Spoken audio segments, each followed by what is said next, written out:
राजेश साहब, जींद उपचुनाव के बारे में क्या चल रहा है? तो धनखड़ जी, आज मकर संक्रांति है। हरियाणा फर्स्ट को, आपको, सारे दर्शकों को मकर संक्रांति की मेरी राम राम सबको। और आज सबसे ज़्यादा हॉट टॉपिक जींद उपचुनाव है। पूरे प्रदेश के लोगों की नज़रें टिकी हुई हैं। निश्चित तौर पे ये लोकसभा और विधानसभा से पहले होने वाला ये उपचुनाव सारे राजनीतिक दलों के लिए एक बड़ी चुनौती है। और कुछ लोगों के लिए तो ये अस्तित्व से जुड़ा सवाल ही है। जैसे हाल ही में गठित जजपा के लिए तो ये एक करो या मरो वाली स्थिति है।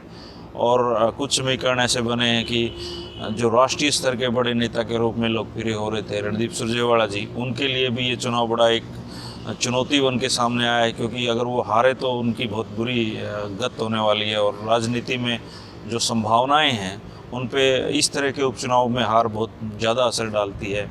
इनेलो के लिए भी जजपा एक अलग पार्टी बनने के बाद उनके ऊपर भी अपनी साख बचाने का एक बड़ा दायित्व है और अपनी सीट बचाने की चुनौती है। भाजपा के लिए तो निस्संदेह ये चुनाव बहुत बड़ी चुनौती है। क्योंकि अगर वो इस जो उपचुनाव में हारती है तो जो लोग कहते हैं कि वो गांव की पार्टी नहीं है, तो और जींद जो मुख्यतः शहरी और ग्रामीण दोनों बड़े हिस्सों में डिवाइडेड है जो कॉन्स्टिट्यूंसी, अगर वो हारते हैं तो उनके लिए निश्चित तौर पे अगली जो संभावनाएं हैं बहुत कम होंगी। तो ये चुनाव एक सारी पार्टियों में 6 महीने का चुनाव नहीं है ये, लेकिन बहुत बड़ी चुनौती बन के सामने आ रहा है। धनखड़ जी, ये बड़ा ही अच्छा सवाल है। असल में राजनीति वो नहीं है जो हमें दिखाई देती है या हम जो लोग देखते हैं। राजनीति, दिल्ली की राजनीति और विशेषकर कांग्रेस की राजनीति जानने वाले लोगों को पता है कि ये रात के 1 बजे ये राजनीति शुरू होती है। और ड्राइंग रूम की राजनीति कांग्रेस में ज़्यादा चलती है। और उस ड्राइंग की रूम की राजनीति में बड़े बड़े तिकड़मबाज हैं, लोग हैं। जहाँ तक मेरी जानकारी है या जो ड्राइंग रूम की राजनीति के जो सूत्रधार हैं उनके जो जानकारियाँ निकल के सामने आई है, समीकरण ये बन रहा था कि अशोक तंवर इस चुनाव के लिए जेपी के लड़के पे सहमत थे। और उन्होंने पूरी कोशिश की राहुल गांधी के सामने कि जेपी के लड़के विकास को चुनाव लड़वाया जाए। ऐसा करके वो कुलदीप, हुड्डा और रणदीप, सारे गुटों को वो काट रहे थे और एक नए कैंडिडेट लेके आ रहे थे। रणदीप को भी उसमें कोई दिक्कत नज़र नहीं आ रही थी क्योंकि पिछले दिनों उनका राजनीतिक एक समझौता हुआ था जेपी का। लेकिन हुड्डा साहब ने एक अलग गेम खेला। हुड्डा साहब ने अपनी तरफ से 3 नाम वहाँ पर राहुल गांधी के को सौंपे। उन 3 नामों में से थे एक डॉक्टर अशोक तंवर, और दूसरे दीपेंद्र हुड्डा, और तीसरे रणदीप सुरजेवाला। दीपेंद्र हुड्डा की सहमति भी उन्होंने इसके साथ जोड़ दी थी कि वो सहमत है चुनाव लड़ने के लिए। ऐसे में रणदीप जी के सामने कोई चारा बचता ही नहीं था कि वो या तो दीपेंद्र को एक बड़ी चुनौती के रूप में अपने सामने, एक हुड्डा उनके सामने ऑलरेडी ही है, अगर उपचुनाव में इतने बड़े साख वाले चुनाव में जीतते हैं उपचुनाव में दीपेंद्र, तो रणदीप के लिए एक बहुत बड़ा राजनीतिक झटका होता।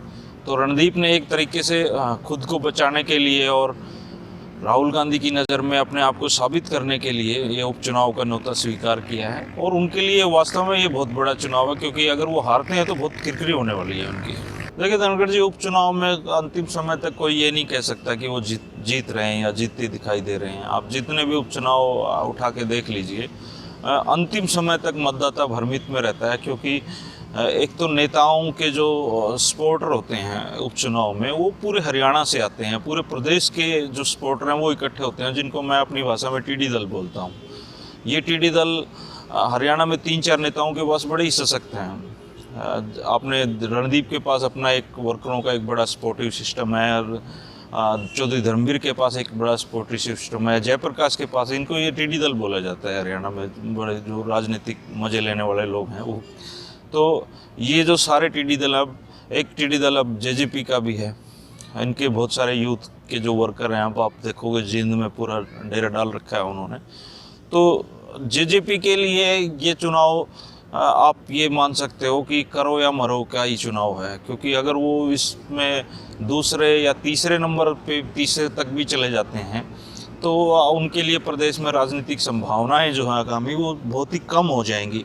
अगर वो दूसरे नंबर तक भी रह जाते हैं, अगर जीतते भी नहीं हैं या सेकंड रह जाते हैं, तब भी उनके लिए काफ़ी संभावनाएं हैं। लेकिन अगर वो तीसरे या चौथे पे चले गए तो आप निश्चित तौर पे ये दुष्यंत और दिग्विजय के लिए आप एक बहुत ही बड़ा राजनीतिक झटका कह सकते हो आप झेलने वाले हैं वो। लेकिन अभी फ़िलहाल तो नेक टू नेक चल रहे हैं तीनों के तीनों कैंडिडेट।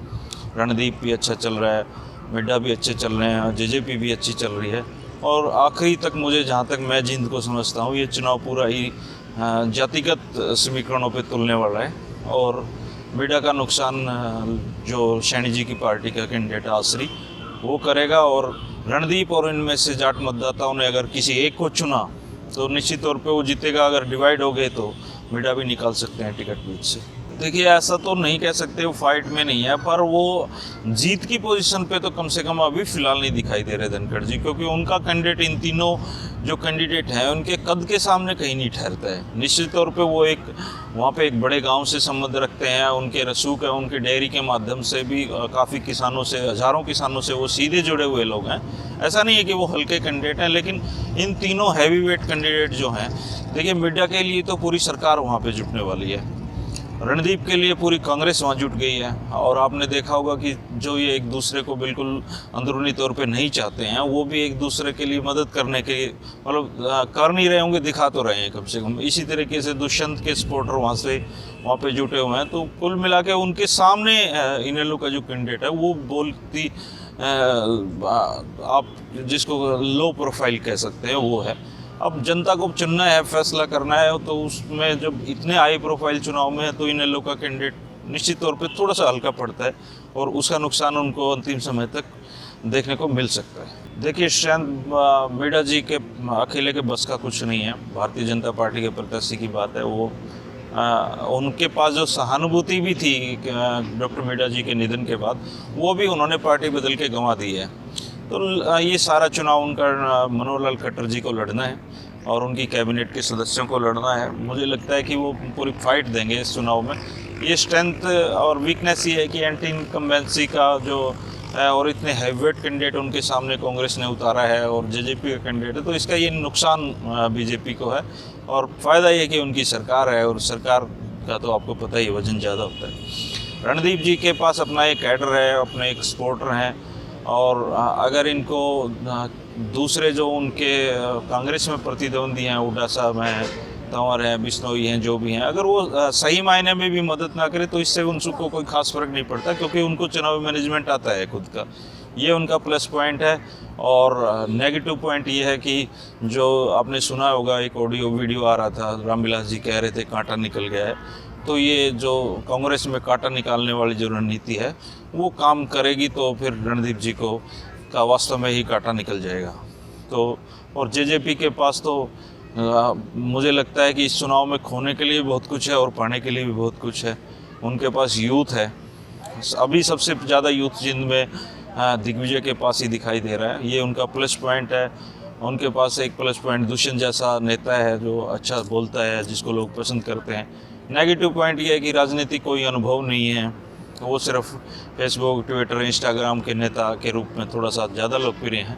तो अगर वो ज़मीनी हकीकत को पहचान गए, इनेलो का जो असली कैडर है जींद में, जिसकी वजह से इनेलो जीतती है, उनको तो एक को चुनना है, इनेलो को या जेजेपी को। अगर उन्होंने जेजेपी को चुना तो इसका फ़ायदा मिलेगा, उन्होंने इनेलो को चुना तो दुष्यंत और दिग्विजय को नुकसान होगा। और रही बात इनेलो की, तो इनेलो के लिए तो ये एक तो उन्होंने कैंडिडेट इनके मुकाबले थोड़ा उनका लो प्रोफाइल है। नेगेटिव ये है। पॉजिटिव यह है कि अभय चौटाला बड़ा रिस्की नेता मैं मानता हूँ, और ख़ास बात यह है कि इन सारी परिस्थितियों के बावजूद उसने इनेलो का कैडर फिलहाल टूटने नहीं दिया है। कोई बड़ा नेता टूट के जेजेपी में नहीं गया है। तो अभय चौटाला पूरा दम लगाएगा ऐसा नहीं है। उनके साथ बसपा का कैडर भी है। तो अगर त्रिकोणीय या चौकोणीय मुकाबले होते हैं तो जींद में बड़ा मज़ेदार राजनीतिक दंगल होने वाला है, चल रहा है। जींद के लोगों को इसका मज़ा लेना चाहिए और इन बातों पे भरोसा नहीं करना चाहिए कि जींद रातों रात बदलने वाला है। रातों रात सड़कें तो बन सकती हैं, लेकिन रातों रात बदलाव नहीं आएगा, क्योंकि ये चुनाव महज 6 महीने के लिए। निश्चित तौर पे वो अगर ओम प्रकाश चौटाला जी आते हैं चुनाव में तो मुकाबला चौकोने बना सकते हैं वो। अगर उनको 2-3 दिन भी चुनाव प्रचार के लिए जींद में मिलते हैं या वो करते हैं तो स्पार्कअबल नेता हैं और लोग सुनना पसंद करते हैं उनको। और राजनीति के लोग थोड़ा सा नेताओं को सुनने में ज़्यादा यकीन करते हैं, उनको मतलब पॉलिटिकली बातें बहुत पसंद हैं। तो अगर चौटाला साहब आते हैं तो रणदीप जी को वास्तव में पसीना आएगा। ज़्यादा नुकसान वो रणदीप जी का ही करेंगे, मुझे ऐसा लगता है। देखिए, धनखड़ जी कास्ट हमारे समाज की कड़वी सच्चाई है। और भले ही हम 36 बिरादरी व 36 जाति की बात करते हों, लेकिन असलियत ये है कि हम वोट के समय जाति ज़रूर देखते हैं।